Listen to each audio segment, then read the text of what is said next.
My name is Tiffany. I'm currently a senior at the Harker School, and like Edward said, I'll be presenting on two different projects that I worked on over about 1.5 years.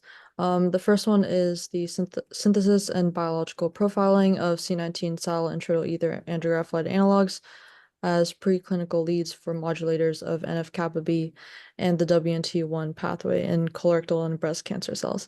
The other one is the synthesis of Carmofur analogs, dual-purpose inhibitors of the SARS-CoV-2 main protease and human acid ceramidase, which helped us identify novel membrane-disrupting agents.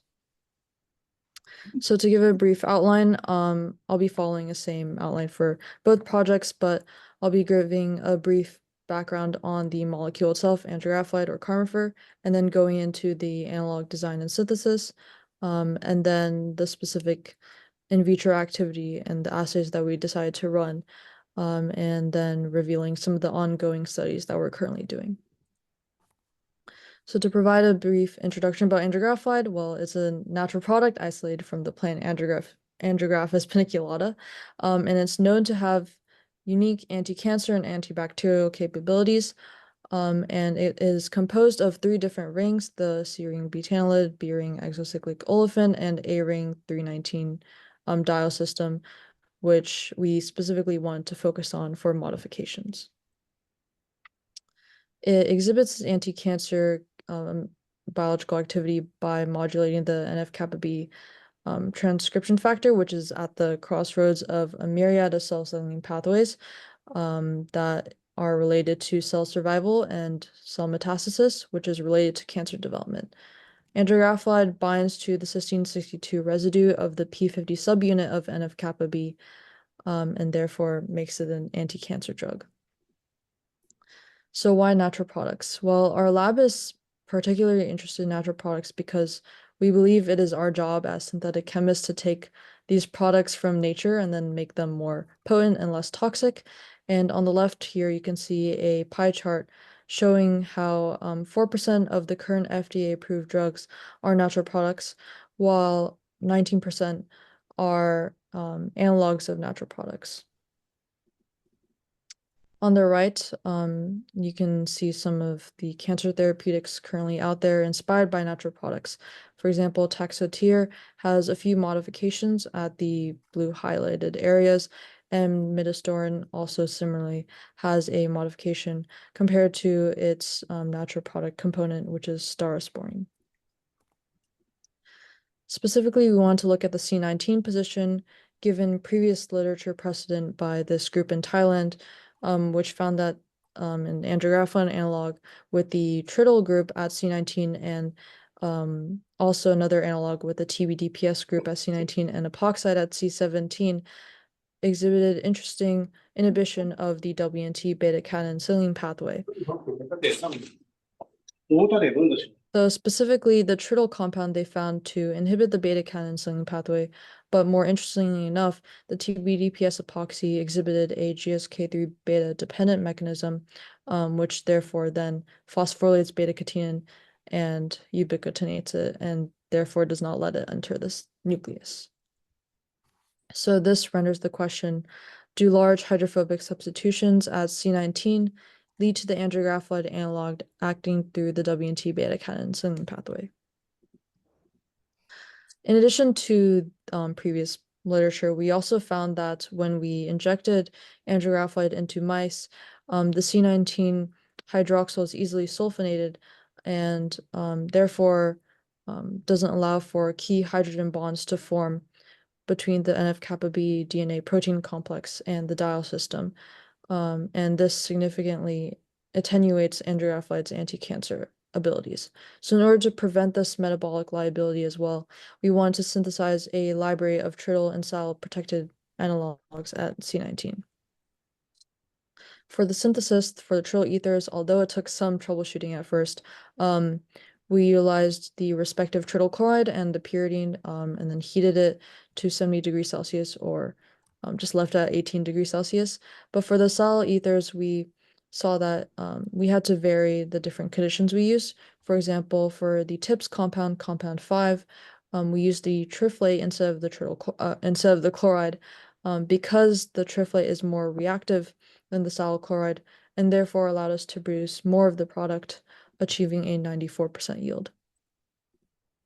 With these analogs in hand, we then want to evaluate the anti-proliferative activity of these analogs by treating 2 model breast cancer cell lines and 2 model colon cancer cell lines with our compounds at 2 different time points, 24-hour and 96-hour.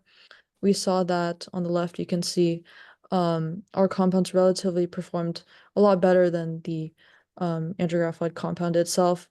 However, we noticed interesting cell line selectivity between colon cancer cell lines and breast cancer cell lines. Specifically, the trityl compounds and the tips performed way better in HE29 cells than MCF7 cells, which is a triple negative non-metastatic breast cancer cell line. In 96 hours, we saw the IC50 values decrease quite a bit, but the trend similarly follows. And then to investigate the ability of our analogs inhibiting Nf-kB, which is the original mechanism of andrographolide and for its anti-cancer capabilities, we performed a secreted alkaline phosphatase assay, or SEEP, with a stable transfected reporter cell line. As you can see on the left, when you add TNF-alpha to the HEC293 cells, it results in the activation of Nf-kB, which is then followed by the translocation and binding of Nf-kB to the promoter, whose activation can then be measured spectrophotometrically by the activity of the resulting SEEP on a colorimetric substrate. We found that on the right in the bar graph, andrographolide shows modest Nf-kB inhibition at the highest concentration of 10 micromolar, whereas our analogs exhibit a higher decrease in Nf-kB coupled SEEP activity, suggesting that our compounds could function through the Nf-kB pathway either directly or indirectly. And then we want to evaluate its ability to inhibit beta-catenin. After we saw some interesting cell line selectivity in the MTT data and did some further research which suggested that HE29 cells and HT216 cells rely on beta-catenin signaling a lot more than breast cancer cells. So we co-administered our compounds with a known GSK3 beta inhibitor, CHR99021. And we saw that when we treated this HE29 cell specifically with 10 micromolar of some of our compounds,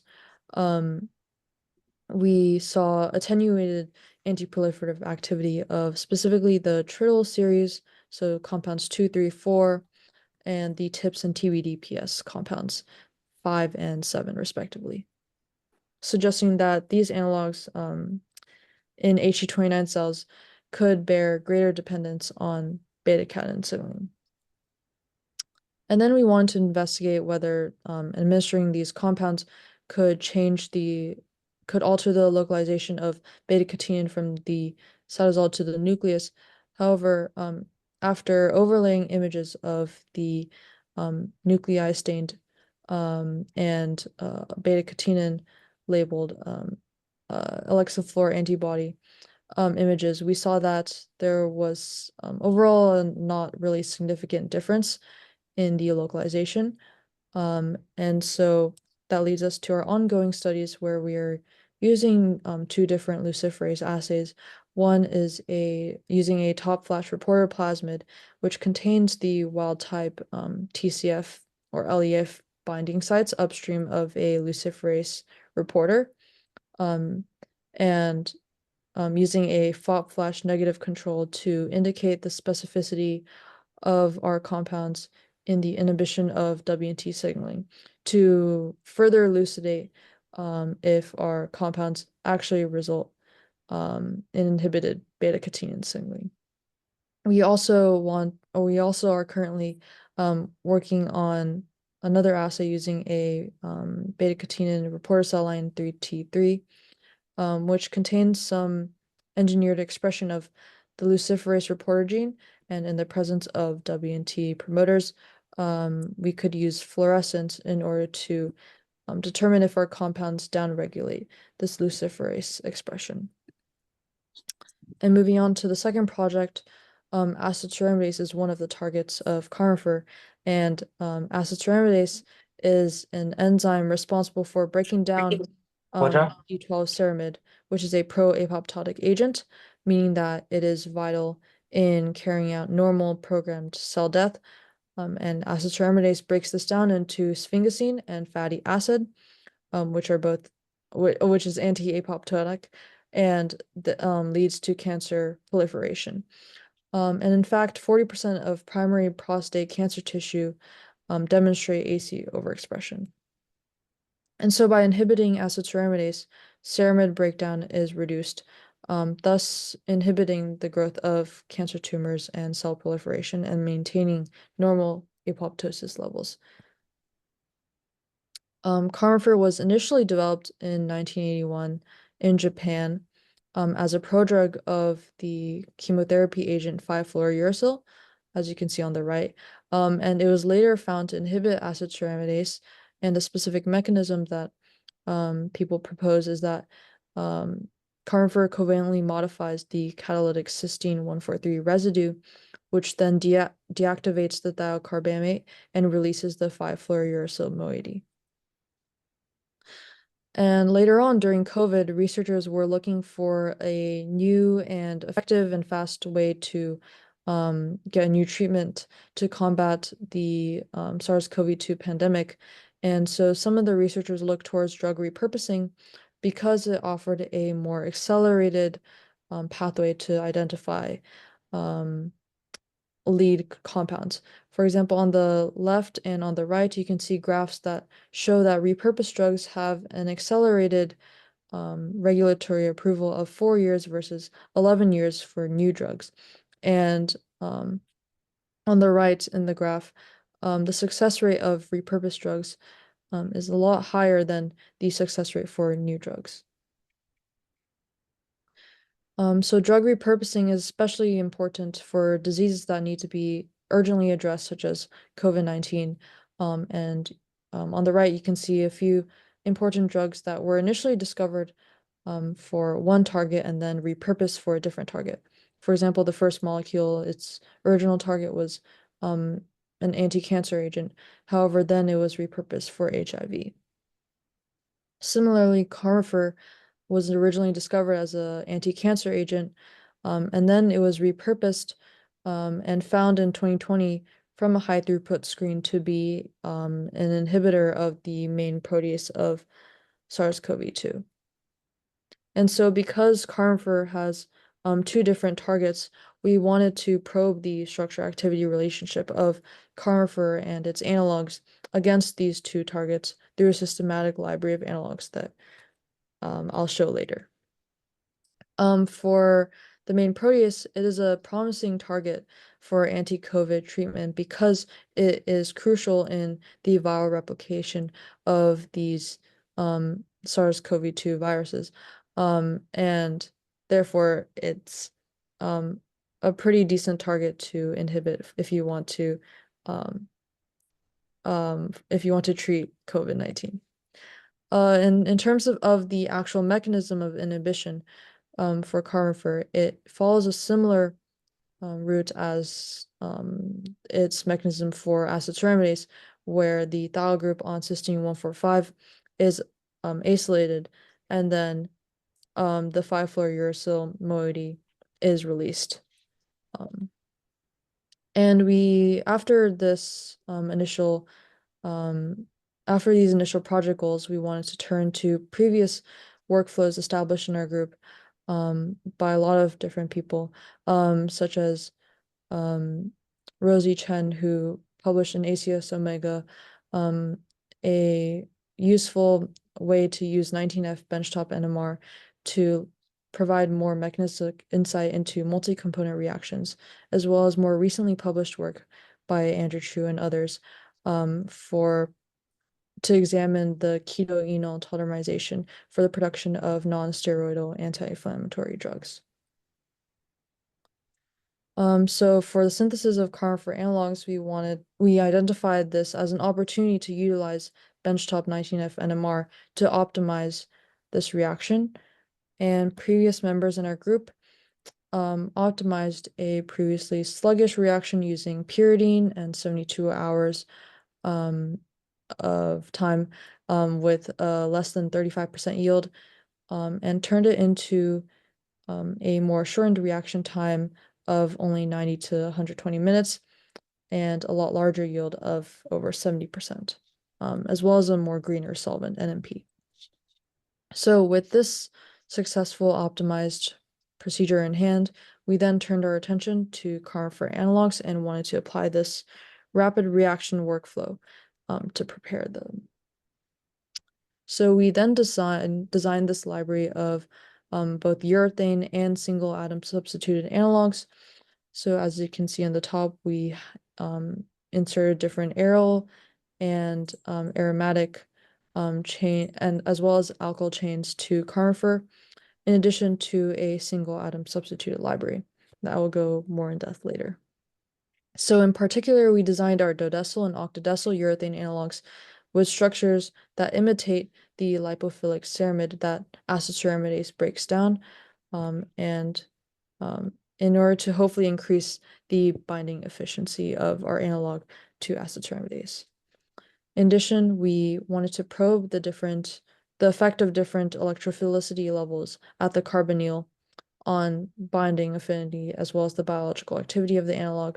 So we altered the nitrogen atom originally in Carmofur to an oxygen and methylene atom to produce the hexylcarbamate and heptylamide analogs. So after using 19F NMR, we found that a vast majority of our analogs exhibited a pK-dependent well, as the pK of the base increased, we saw that the reaction rate and the percent yield of the formation of the analog increased as well. Specifically, in the bottom right, you can see that DBU had the highest pK out of all the bases and produced the quickest conversion for many of our analogs. And after we successfully prepared these analogs, we then wanted to evaluate its inhibition of the main protease, and we did this by using a chromogenic substrate that, when cleaved by the main protease, releases p-nitroaniline, which can be optically read at 410 nanometers. And so by adding the compound, enzyme, and the substrate and incubating it, we can then monitor the difference in absorbance values via a chromogenic plate reader. After 160 minutes, all of our compounds exhibited significant decrease in the activity of the SARS-CoV-2 main protease compared to the positive control on the left, and specifically represented by the stars. You can see that the benzyl urethane and the hexylcarbamate analog significantly decreased MPRO activity compared to Carmofur, making our hexylcarbamate analog a lead compound in this assay. And we hypothesized that these results could be attributed to their electronic properties, where the oxygen on the hexylcarbamate analog 9R increases the electrophilicity at the carbonyl, and the benzyl ring of compound 2 might make the urethane carbonyl more electrophilic than in other alkyl urethane analogs. We also evaluated the antiproliferative activity of our analogs. However, we saw that there was no significant trend in the analogs that performed the best in these assays. But in 24 hours for HCT116 cells, we noticed that compounds 2, 5, 6, 7, 9, which are the benzyl urethane analog, the octadecyl and dodecyl urethane analogs, etc., they express similar activity to Carmofur. And after we noticed how the dodecyl urethane and octadecyl urethane exhibited anti-proliferative activity only at its highest soluble concentrations, we then sought to develop a novel cell-free membrane disruption assay together with Dr. Pazzi's group to look at the fluorescently labeled GUVs and its membrane rupture. So as you can see on the left, here are some representative images of before and 15 minutes after treatment of the octadecyl urethane analog at 112 micromolar. So the GUVs initially are observed as these circular bright red rings labeled with the arrow, and in B and D, you can see that these rings turn into patches that are more like splotches that do not have this bright ring. On the right, you can see that consistent with the expectation that our lipophilic Carmofur analogs may exert their in vitro activity through acting as surfactants at these really high concentrations. We observed consistent membrane rupture in GUVs treated with the dodecyl and octadecyl urethane analog. We then quantified the percentage of GUVs that burst and saw that consistent with the images, the dodecyl and octadecyl urethane had had many ruptured GUVs after 15 minutes. Specifically, its lowest concentration that we observed ruptured GUVs was around 225 picomolar or 180 nanomolar. Other compounds resulted in no or limited bursting of these GUVs. However, we saw that the addition of the heptylamide analog sometimes resulted in ruptured GUVs, which provided us some more inspiration to develop this expanded library of Carmofur isosteres, where we synthesized 10 new analogs to probe single atom substitution because we saw that the hexyl carbamate analog was a lead compound for the MPRO assay, and the heptylamide analog presented some membrane rupture abilities in the GUV assay. And then we turned to the existing 19F NMR workflow I previously talked about and saw that the same trend existed where the bases with the higher pK resulted in more product formation, which is DBU in this case. And specifically when we used the benzyl isocyanate, dodecyl isocyanate, we saw that this reaction proceeded faster with DBU in comparison to using the benzyl and dodecyl chloroformates, where the only difference between these is just the single atom substitution of the nitrogen to an oxygen. Some ongoing and future studies for this Carmofur project is we plan on running MTT/LDH assays on the new extended analog library, as well as more in-depth GUV experiments with Dr. Pazzi's group to examine the mechanism for membrane rupturing of these lipophilic analogs.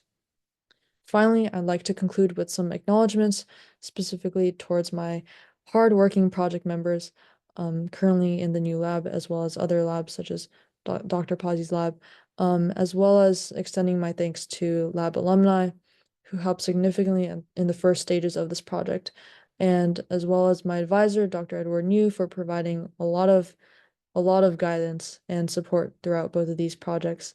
And this is in addition to the collaborators, Dr. Pazzi, Dr. Zhang, and Dr. Chen, as well as Professor Downing for the high performance computer cluster, Dr. Lynch at Stanford for usage of the high field NMR for characterization of our compounds and analysis for providing the instrumentation to conduct our study. And last but not least, please feel free to check out our preprints on ChemArchive and BioArchive when you have the time. And here are the 2 QR codes that should lead to the link. Thank you so much for listening.